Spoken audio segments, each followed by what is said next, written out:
so either one. You can write it as the real part. Have you ever seen that nomenclature also? Like, if you write RE, it just means you're only dealing with the real part. Could you tell us again which ones for the phasor we're focusing on? Is it the phase? Yeah, the amplitude and the phase. Those are the two things that we care about when we're working with the phasors.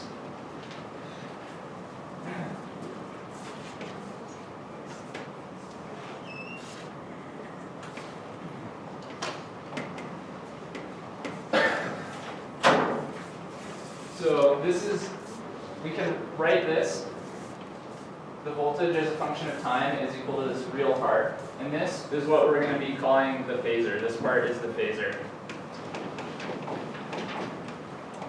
And the phasor is just going to be your amplitude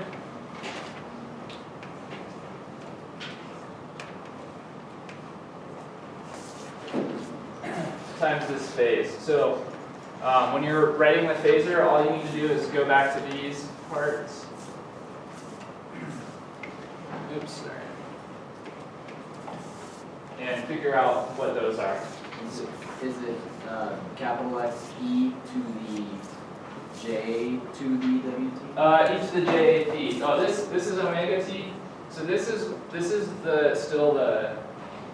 is your time-dependent voltage function like this. And when you write it as the phasor, or you can rewrite it like this.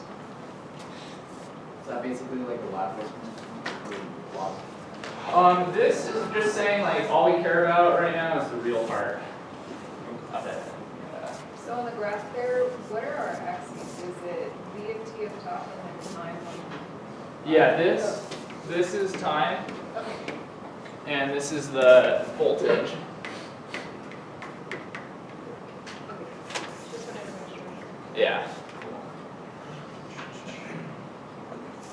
All right. So when you have these, like if you're given a function, you're like, okay, someone says, all right, you have your voltage and it's a function of time, and it's in this cosine form, it's some kind of sinusoidal voltage, then you can rewrite it like this.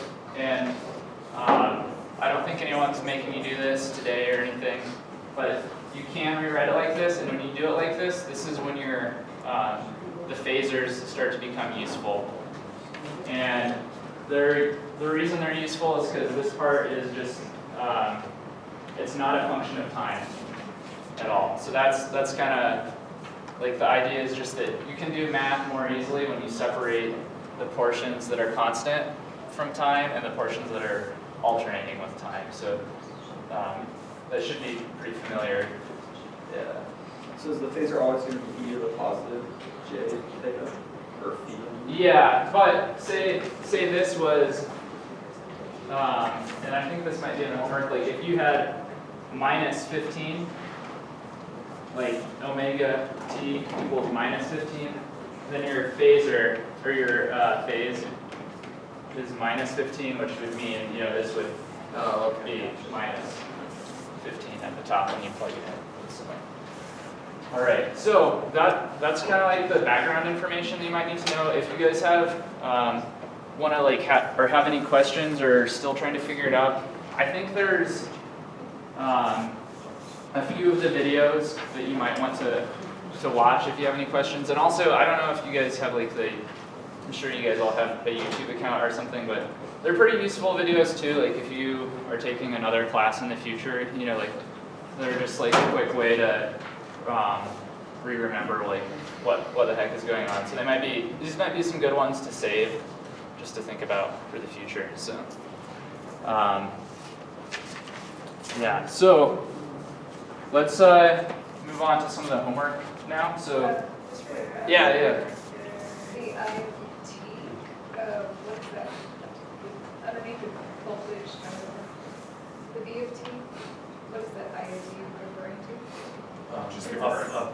Just Sorry. I was also this could be either one. Like you could write voltage or current or any other thing. In electrical engineering, you'll just probably be doing voltage and current, but so basically everything that is dependent on time, or that could be Yeah, anything that's sinusoidally time varying, you can use these phasor relationships for. So I think even some people, like one of my friends, this is like kind of an aside, but he's an atmospheric scientist, and there's some things, you know, that happen every like 5 years or something like that, you know, like things in the seasons that change or just based on where the Earth is. And so they also sometimes do math like this where they need to think about like what part is constant in relationship to time. So there's a lot of, in electrical engineering, you know, we're going to mostly be using this for voltage and current, but there's a lot of different branches of science that might use something like this. Is this assuming that the frequency is constant to time? Yes, and I think maybe in some of the future problems too, you'll talk about like sinusoidal steady state, and that just means that you've started up your system and you've let it run for just long enough so that you are getting like that steady state and the frequencies is going to be constant. All right, so let's start working 7.1. And so this one, it gives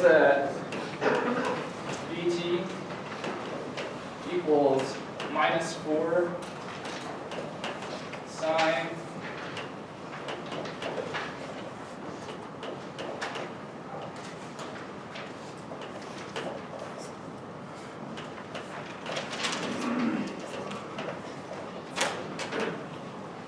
good. So the first part, this part is a little weird. They're saying put it in your standard cosine form.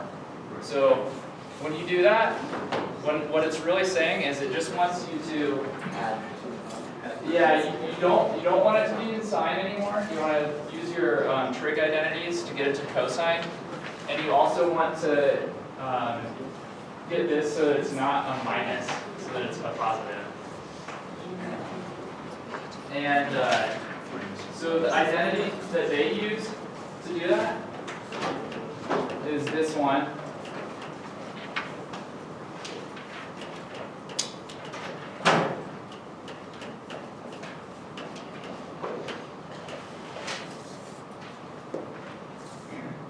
And that will just, when you do that, if you apply that,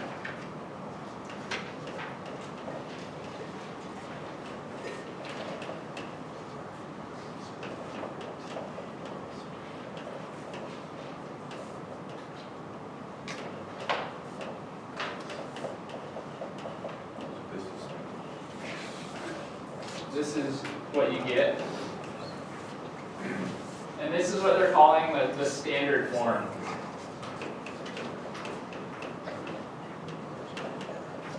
So, since cosine is periodic though, like, would you just get rid of the 8 pi and just have 1 times 10 to the 30? Yeah, I see. Yeah, so the next part of this, I'll have you guys, like want to work with someone next to you. Take a look at this, and the question asks, determine its amplitude, frequency, period, and phase angle. So if you go, just take a look at your cookbook and look at this standard form, and see if you can find the amplitude, frequency, period, and phase angle.